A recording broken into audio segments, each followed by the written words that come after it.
Hello viewers, so it's on to the Rally of Portugal. This one's actually reasonably easy compared to some of the ones we've come up against so far. The car slides nicely, it's quite predictable. There's a couple of challenging corners here and there, but generally speaking you get a nice feel for the car, and some of the stages are quite wide, and of course this one is a nice open introduction to it as well. But let's take a look. So Portugal, much more sandy texture now, so this is going to slide completely differently. Quickly away, and you can see the onboard view. Hit that bump quite hard there. And back to using the Fanatic CSR Elite wheel, which I'm very comfortable with on this game. Really nice feel through the force feedback on it. That wheel has some power when it comes to force feedback, I can tell you that. Especially when you damage your car, you really do feel the say misalignment of your wheels, etc. through the force feedback. Now obviously the texture is quite slidey, so you really do need to be quite focused on where you're putting the car. You can lose a lot of time by not getting it into certain corners.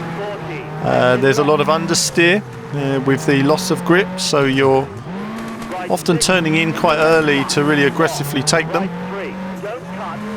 Corners like that I'm using a little bit of extra on the side to avoid the obstacles, always aware of the calls. Didn't quite turned in, but again I didn't quite get on the brakes early enough, so I didn't punch them hard enough to get the car in.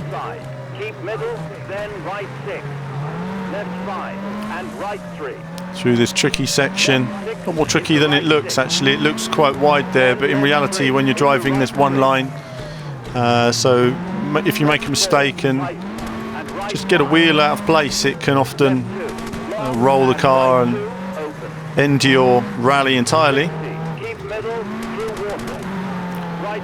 Into the shadows. There are some tricky corners here, it's very dark, so from the light into the darkness. And again I oversteered there, so I was a bit slow in that section and the shadow just caught me off guard slightly. Lots of bumps, trying to keep the car nice and balanced. So it's better to slow right down like that, get control again, rather than completely lose balance in the car and start sliding all over the place. Downhill. And now on the power up to fourth. And then you're braking nice and early, nice and comfortable down to second. Didn't quite get the slide in as I would like, but that was okay.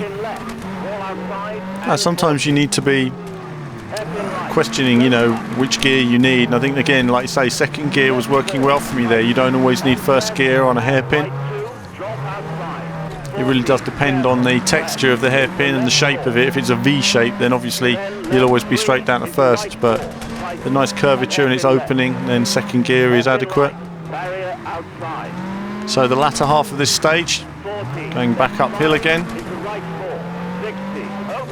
much narrower in this section. This is a tricky couple of corners here, a little bit slower. You do want to cut that slightly. Just got that slightly wrong there. I turned in, I oversteered, had to avoid the rock, and then that compromised my exit.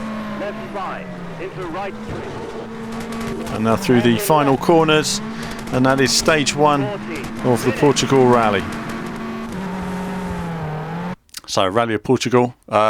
Bit of a messy end, wasn't it? But at the end of the day, again, still learning. When you've moved from one rally to another, you can see the difference in the textures and certain areas, ways in which I was using the handbrake. I now have to alter those ways to adapt. And I think, again, it just shows the adaptability of rally drivers. It's absolutely staggering what they can feel through the car. Obviously we have very much a visual feeling to it, but another great bit of fun there. And so we roll now on to Argentina. Let's take a look at that.